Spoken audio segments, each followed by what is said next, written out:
Want to skyrocket your website's credibility and turn visitors into paying customers? Let's dive into seamlessly embedding Google reviews into your Elementor website in 3 easy steps. First, navigate to your Elementor editor and search for a Google Reviews plugin.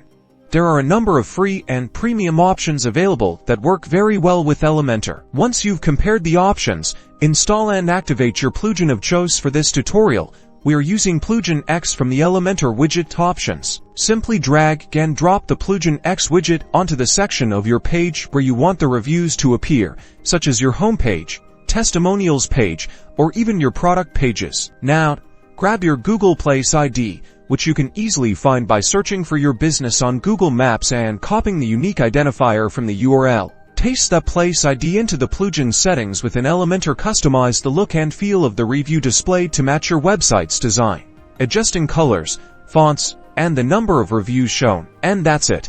By showing off those shining reviews, you will build trust with your website visitors and watch your conversions soar. Don't forget to like and subscribe for more Elementor tips and tricks.